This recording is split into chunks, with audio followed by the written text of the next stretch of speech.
세상에는 규칙들이 있습니다. 그 규칙들은 사람이 만드는 것들이죠. 그 규칙에 있어서 어떤 사람들은 지키지 못할 때가 있습니다. 규칙은 사람을 위해서 있는 것인데 사람이 그 규칙을 못 지킬 때가 있다는 겁니다. 어떨 때는 하나님의 사람이 그 규칙을 어길 때도 있지 않습니까? 그때 우리는 규칙을 어기면 처벌을 시행해야 될 것인지 아니면 그 사람을 규칙에서 건져내야 될 것인지 이런 화두를 가지고 본문의 문을 두드려 보겠습니다. 도망치는 적을 추격하는 이스라엘이 지난주에 나왔습니다. 적들은 도망치고 있고 이스라엘 사람들은 잡으러 가는데 적들은 너무 많고 잡으러 가는 사람은 소수였습니다.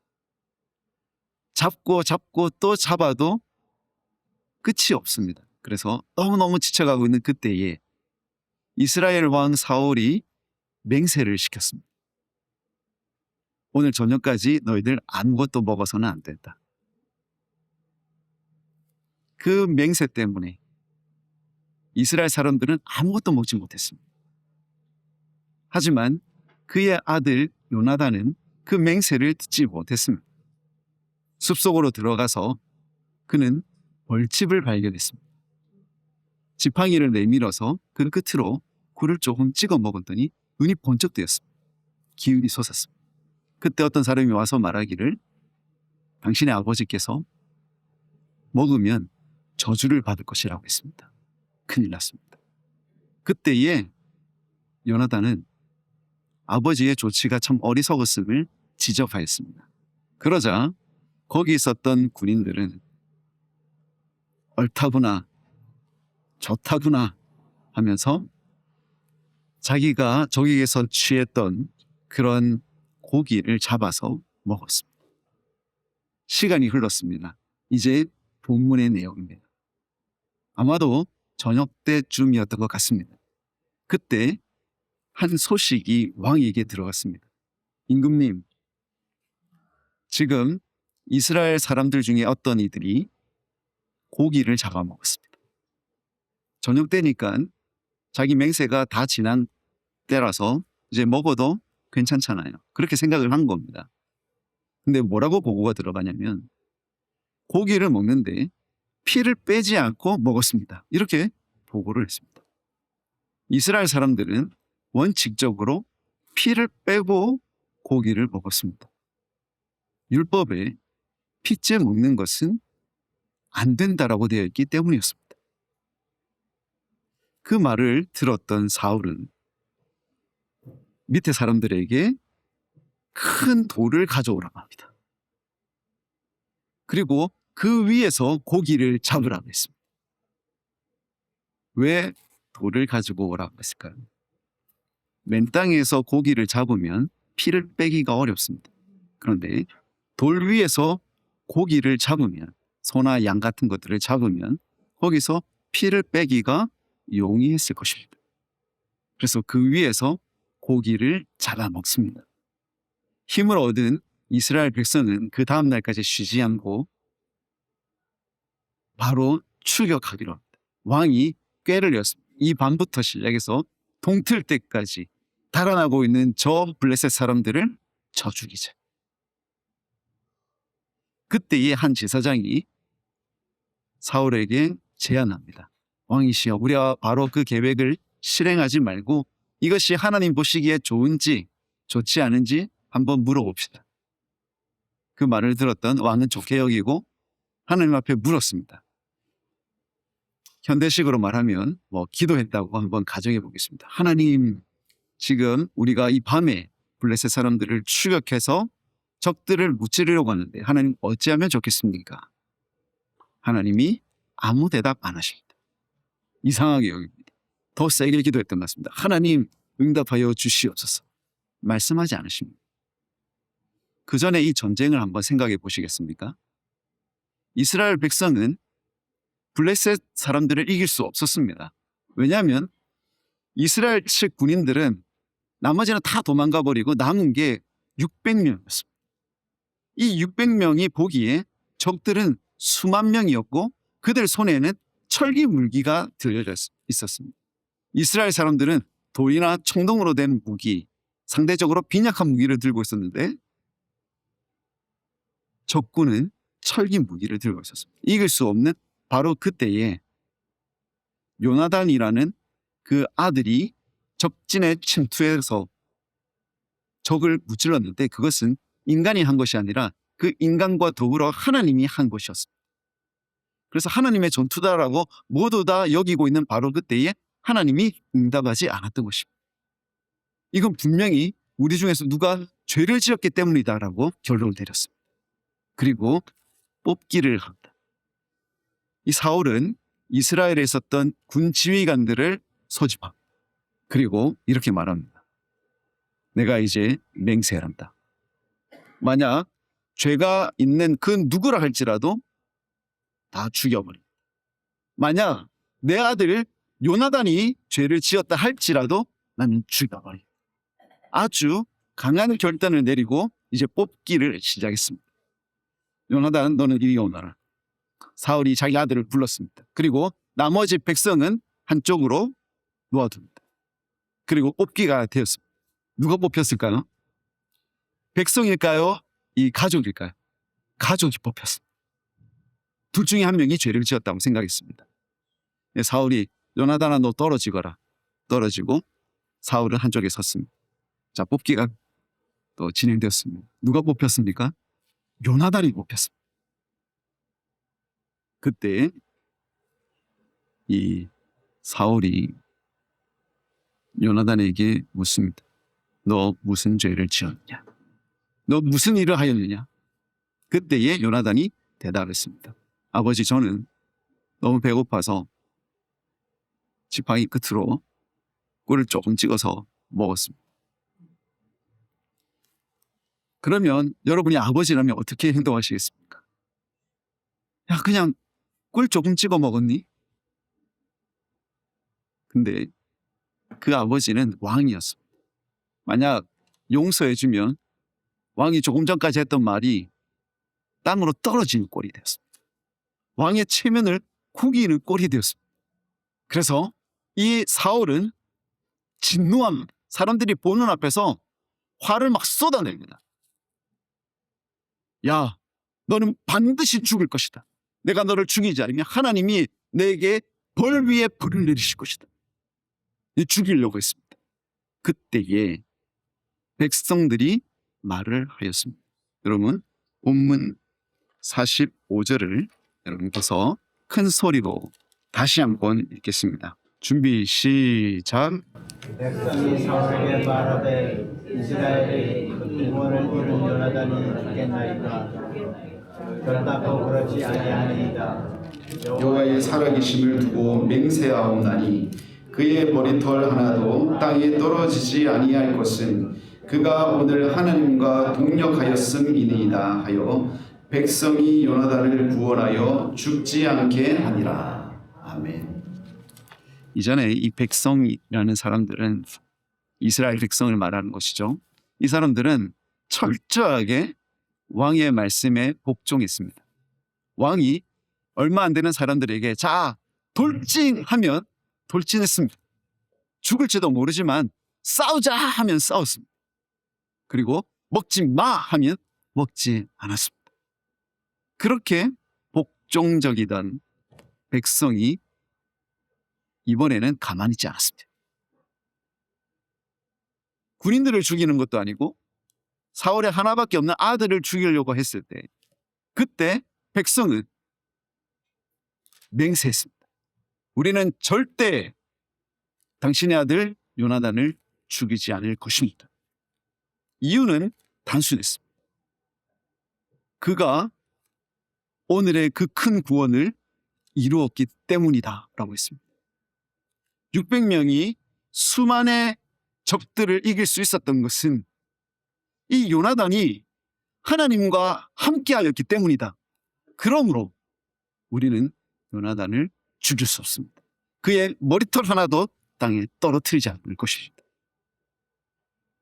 백성은 항명하였던 것입니다. 어쩌면 그렇게 말하는 사람들 다 잡혀가 죽을지도 모르는 상황이었습니다. 오늘날 이 사건을 우리 가운데로 한번 가져와 보고자 합니다. 우리를 지탱하고 있는 수많은 규칙들이 있죠. 그 규칙들은 사람을 위해서 있는 것입니다. 어떤 단체나 국가나 사회를 유지하기 위한 것인데 그 근원을 들어가 보면 사람을 위해서 있는 것입니다. 사울은 왜 맹세시켰을까요? 그 맹세라고 하는 그 규칙에도 알고 보면 사람을 위해서 있는 것이었습니다. 왜 먹지 말라고 했을까요? 그래야지 적군을 죽여서 우리 아군이 침범당하지 않고 사람이 살 수 있는 세상을 만들기 위해서였습니다. 그런데 그 중에 누군가가 규칙을 깨고 이제 죽게 생겼습니다. 어쩌면 이 사람을 죽여야지 기강이 바로 설지도 모릅니다. 그런데 왜 사람들은 이 한 사람을 살리기 위해서 또 목숨을 거는 것일까요? 그것은 그 규칙 속에 있었던 본질을 유지하기 위함이었습니다. 그들은 실제로 눈을 보았습니다. 눈으로 보았습니다. 무엇을 보았죠? 이 규칙 속에서 가장 중요한 한 사람을 보았습니다. 그는 바로 요나단이었습니다. 요나단이 앞으로 나아가니까 그 앞을 지키고 있었던 적군들이 쓰러지는 것입니다. 그 강한 무기를 들고 있었던 블레셋 장수들이 힘없이 나잘라지는 거예요. 그리고 요나단이 그 진영 속에 들어가니까 적군이 그 강한 무기를 들고 있었던 그 적군이 자기들끼리 싸워서 나자빠지는 것입니다. 너무 놀라서 도망가고 있었던 그 사람들을 이스라엘 사람들이 추격해서 잡았을 뿐입니다. 하나님의 역사를 경험했던 바로 그 이스라엘 백성은 하나님의 역사가, 아니 하나님의 그 행하심이 사울의 맹세보다 훨씬 더 중요했던 것입니다. 여러분은 오늘날 규칙들 속에서 무엇을 보고 계십니까? 규칙 지키는 것이 너무너무 중요하십니까? 예, 저는 규칙이 필요 없다고 말하지 않습니다. 근데 만약 그 규칙 속에서 누군가가 하나님의 그 행하심으로 말미암아 깨어지고 있다면, 규칙이 깨어지고 있다면 여러분은 규칙 때문에 사람을 박해하시겠습니까? 아니면 그 사람을 구원하시겠습니까? 백성은 결단했습니다. 우리가 하나님의 사람을 살려야 합니다. 그 사람을 살리는 것이 하나님의 뜻이다. 참 어려운 일이에요. 쉬운 일이 아닙니다. 규칙을 깨고 누군가를 건져낸다는 것, 규칙을 어긴 누군가를 살려낸다는 것, 그것도 최고 권력자 앞에서 그 일을 행한다는 것은 정말 어려운 일이에요. 이제는 교회를 한번 보시겠습니다. 교회에도 많은 규칙들이 있습니다. 근데 그 규칙은 누구를 위한 것이냐? 교회는 딱 두 가지입니다. 하나는 사람이요, 또 하나는 하나님. 하나님과 사람을 위해서 있는 그 규칙이 어떨 때는 하나님의 말씀과 위배된다면 여러분은 어찌 하시겠습니까? 그 어떤 규칙이 사람을 조여서 더 이상 다닐 수 없는 교회를 만들고 있다면 여러분은 어떻게 하시겠습니까? 규칙이 중요한 것이 아니라 사람이 중요한 것입니다. 규칙이 중요한 것이 아니라 하나님이 누구와 함께 하시느냐인 것입니다. 교회에서 지금도 하나님의 뜻을 따라서 양심의 거리낌 없이 살다가 어쩌다가 규칙 하나 작은 거 어겼는데 사람들은 그것 때문에 누군가를 쥐잡듯이 잡습니다. 이 복장 때문에 사람을 죽이는 일이 많이 있습니다. 복장을 철저하게 해야 된다. 그 좋은 의미에서 온 것입니다. 어떤 의미에서 그 복장을 잘 입어야 된다고, 착용해야 된다고 이야기하는 것입니까? 하나님 앞에서 경건한 모습으로 최고 좋은 것, 그런 것 때문에 복장이라는 규칙을 세우는 거지 않습니까? 하나님 앞에 정말 철저하게 드리는데 어떤 사람들은 캐주얼을 입는 것이, 그냥 편안하게 티셔츠 입는 것이 하나님 앞에 나는 좋은 것이다 해서 깨끗한 티셔츠 입고 오는데 너 왜 티셔츠 입고 오냐고 사람을 나무라기 시작합니다. 어떤 사람은 하나님 앞에 찬양하고 싶은데 그 찬양에 보면은 어떤 규칙이 있냐면 멜로디라고 하는 규칙이 있잖아요. 멜로디 철저하게 그 음을 맞게 불러야 된다는 그 규칙이 있습니다.